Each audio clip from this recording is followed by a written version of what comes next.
So if we're putting ourselves towards the end of the Warring States period, take a look at this map here, and you'll see that we don't have just a single group of people. Rather, we have a bunch of these territorial states that the Zhou had controlled by letting them kind of do their own thing and pay taxes. And you can see here the Zhou themselves, the Han, who are kind of a small group in the middle, but that are going to extend later on in this lecture, the Qin far to the west.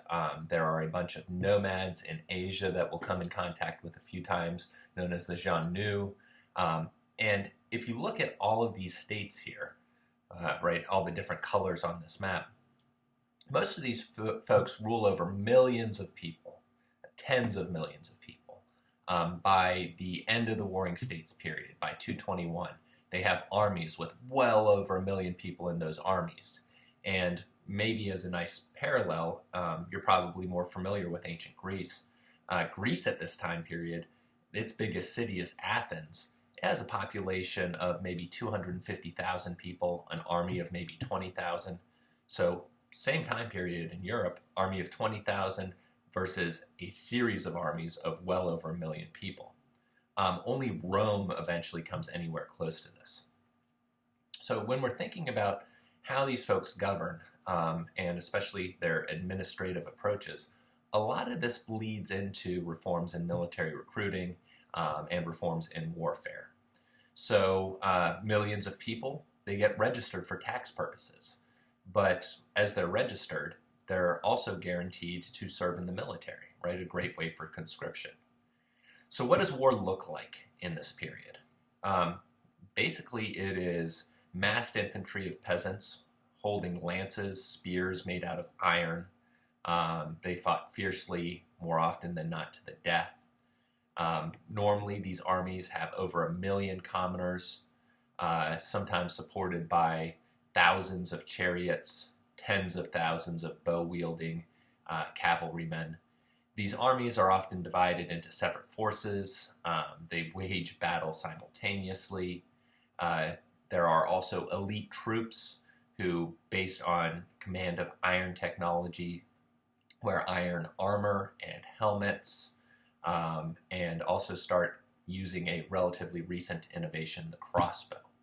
And the crossbow's power, its range, its accuracy, its pretty ingenious trigger mechanism allow archers to kill lightly armed cavalry and charioteers at a really long distance. So this is one of the huge innovations of warfare at this time period. What do you do to protect against people? You build walls. So walls in this period become bigger, they become stronger, which means that approaches to attacking these walls become more involved, and siege warfare itself expands. Armies use counterweighted siege ladders, they called them cloud ladders, to scale big walls. Think back to the Zhou walls, right? Tens of feet high, right? 40, 50 feet high, 60 feet wide.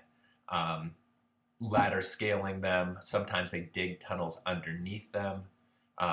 Defenders often pump smoke into those tunnels to kind of thwart the attack. Ridiculous chaos. And I'm sure there are all sorts of great History Channels reinterpretations of this that do a good job of kind of highlighting just all the death and destruction and chaos that's going on here.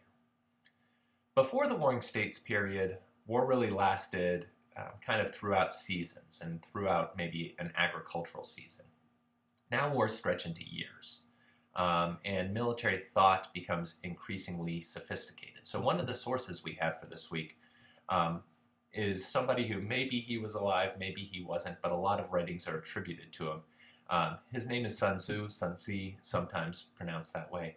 Probably somebody who lived in the 6th or 5th century, but his ideas become very paradigmatic, very focused during this Warring States period. Gives us an idea of the sophistication and the strategies that rulers employed.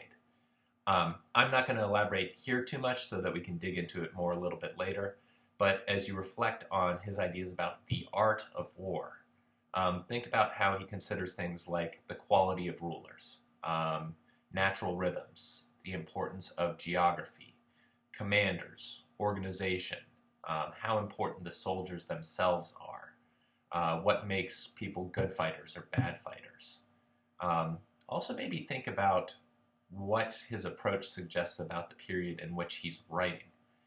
Why does it have such a long lasting impact?